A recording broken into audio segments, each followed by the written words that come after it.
Hello বন্ধুরা, thumbnail বা title থেকে তোমরা বুঝতে পারছো আমি আজ কি গাছ নিয়ে ভিডিওটি শেয়ার করছি। আমার এই ভিডিওর বিষয়বস্তু হলো সাদা টগর।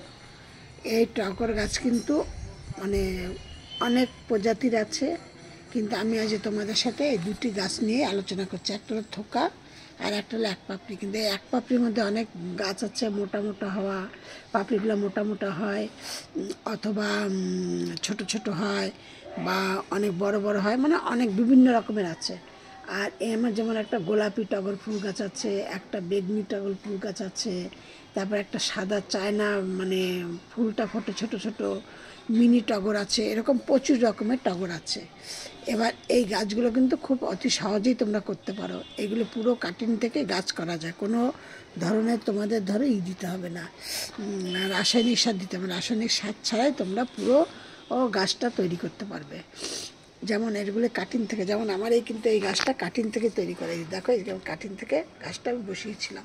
আমার ওইখানে আরও গাছ আছে, সেই গাছ থেকে আমি এটা কাটিং করে বসিয়েছিলাম। মানে ওই গাছগুলো অনেক বয়স হয়েছে, 5-6 বছর হয়ে গেছে টবের মধ্যে, তো ঠিক মতো এখন মানে আর হবে না, ফুল আসে না। ওই জন্য আমি আবার এইখান থেকে একটা ডাল কেটে এখানে বসিয়েছিলাম। এইটা কিন্তু তাই। আবার কিন্তু এই গাছ কিন্তু আবার বীজ হয়। এই এক পাপড়ি যে সাদা টগরগুলি আছে না, যে এইগুলো, এই যে এটা কিন্তু বীজ হয়, এই বীজ থেকেও গাছ তৈরি করতে পারো। আর তোমরা এই যে গাছ ডগা মানে গাছগুলোকে কেটে নিয়ে ডালগুলোকে তোমরা যে নর্মাল জলে বসিয়ে রাখো, তাও দেখবা যে কিছুদিন মানে 15-20 দিন বাদে আস্তে আস্তে তার শেকড় বেরোচ্ছে। আবার যদি তোমরা সাদা বালি কিংবা লাল বাড়ি, যে ঘর করার যে বালিগুলি বাড়ি তৈরি করার, তার মধ্যে বসালেও দেখবা গাছ হয়ে যাচ্ছে। আর এই গাছগুলো কিন্তু খুবই সুন্দর দেখতে, বেশ পাতাগুলি খুবই ভালো লাগে দেখতে। আর যখন এর কড়িগুলো আসে তখন থোকা থোকা কড়ি আসে, এই যে থোকা থোকা করি আসে, অথবা ফুল ফুটলে কিন্তু মানে খুবই সুন্দর লাগে গাছগুলো দেখতে। আমি চাম্পাস ব্লগ থেকে ভিডিওটি করছি, আমি চাম্পা বলছি। আমার এই ভিডিওটি তোমরা প্রথম থেকে শেষ পর্যন্ত দেখবে, দেখে যদি তোমাদের ভালো লাগে একটা লাইক কমেন্ট শেয়ার করবে। আর নতুন বন্ধুদের বলছি পাশের বেলটি বাজিয়ে অল করে রেখে দেবে, একটা সাবস্ক্রাইব করবে, যাতে আমি 6:30-7টার মধ্যে ভিডিও, সন্ধ্যা 6:30-7টা থেকে মধ্যে ভিডিও ছাড়ি। ভিডিও ছাড়ার সাথে সাথে তোমাদের কাছে যাতে নোটিফিকেশন পৌঁছে যায়। এই হলো আমার মানে। এবার আমি তোমাদেরকে বলছি, এই ডালগুলোকে যখন কাটবে একদম এরকম ডগার ডাল নেবে না, এরকম জায়গার ডাল নেবে। হ্যাঁ, দিয়ে ডালটা নেবে, নিয়ে একটুখানি এইখানটা হালকা হালকা করে, একটু হালকা করে চেঁচে নিয়ে এইখানটা যদি তোমরা মনে করো রাসায়নিক সার দিয়ে করবে, তাহলে রুট হরমোন দিয়ে বসাতে পারো, ওইখানে একটু লাগিয়ে নিয়ে বসিয়ে দিলে। আর যদি মনে করো, যেমন আমি কোনো মানে একদমই মানে রাসায়নিক সার পছন্দ করি না, আমি পুরোটাই মানে একদম জৈব সারে বিশ্বাসী, জৈব সার দিয়ে আমি সব কিছু করি। আমি তখন কি করি, ওই একটুখানি হলুদ মাখিয়ে নেই, মাখিয়ে নিয়ে বসিয়ে দিই, কিংবা একটা এলোভেরা জেলের ছোট্ট একটা ডাল কাটি, কেটে নিয়ে তার মধ্যে বসিয়ে, তার মধ্যে ঢুকিয়ে মাটির মধ্যে বসিয়ে দিই। শুধু এই করি, তাতে আমার গাছগুলো থেকে, এইটাও আমার ডাল থেকে তৈরি করা। কেন এইটা আমার দেখো চন্দ্রমল্লিকা গাছের টপ ছিল, আমি তার মধ্যে বসিয়েছিলাম দিয়ে। আর চন্দ্রমল্লিকা গাছ আবার এবার কেটে কেটে অন্য জায়গায় বসিয়েছি দিয়ে। আর এই যে, আর এই গাছের কোনো রকম কোনো খাদ্য খাবারের দরকার নেই, কোনো কিছু না। এবার সেটা তোমাদের ইচ্ছা, তোমরা একদম সীমিত জায়গায় টবে যদি করতে চাও, তাহলে তো একদম সীমিত জায়গার মধ্যে রয়েছে, একটুখানি খাদ্য খাবার দিতে হবে।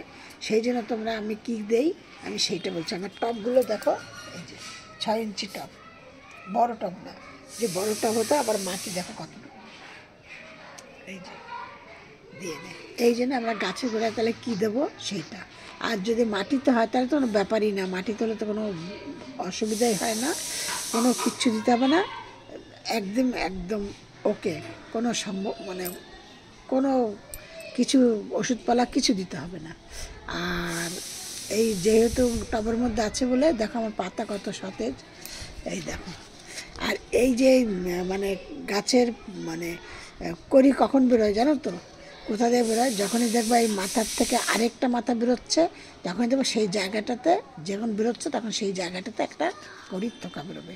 আর যখন কড়ির থোকা বেরোবে, তখন কিন্তু অনেকগুলো কড়ি নিয়ে থোকাটা বেরোয়। এই এবার আমি বলছি তোমাদের এই গাছের গোড়ায় আমি কী দেই।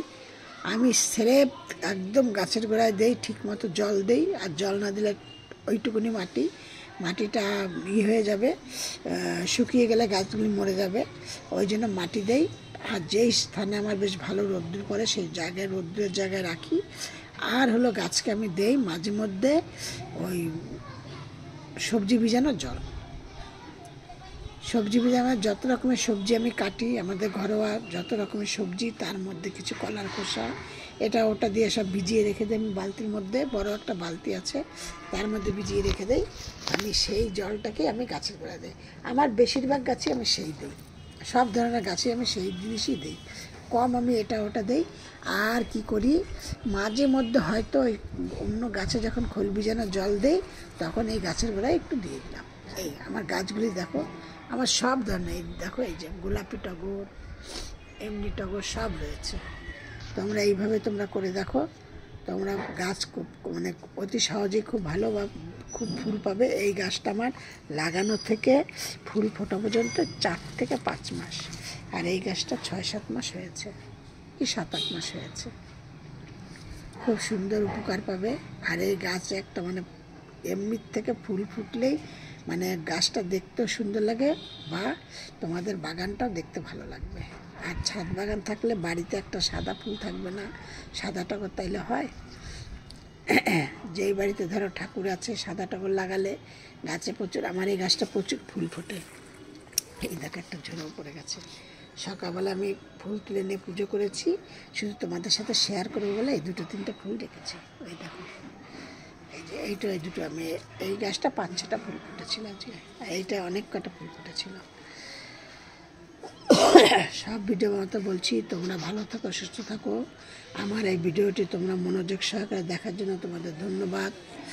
আর ভিডিওটি দেখে একটা শেয়ার করে দিও, যাতে 5 জনের মধ্যে আমার ভিডিওটি ছড়িয়ে যায়। আর একটা করে সাবস্ক্রাইব করো। তোমাদের সাবস্ক্রাইবটা শুধু আঙুলের ডগার কাজ, কিন্তু সেই সাবস্ক্রাইবটা আমার অনেক উপকার দেবে। এই হলো আজকে আমার ভিডিও। সব ভিডিওর মতো আজকেও তোমাদেরকে বলছি, তোমরা সব ভালো থাকো, সুস্থ থাকো। নেক্সট ভিডিও দেখি আবার কী দিয়ে করবো। ক্যামেলিয়া গাছ নিয়েও করতে পারি। আমার এই জায়গা ক্যামেলিয়া গাছটা ঠিক আছে, কত ফুল বেরিয়েছে। ক্যামেলিয়া গাছ নিয়েও করতে পারি, বা অন্য সব কিছু নিয়েও করতে পারি। ঠিক আছে, নেক্সট ভিডিও আবার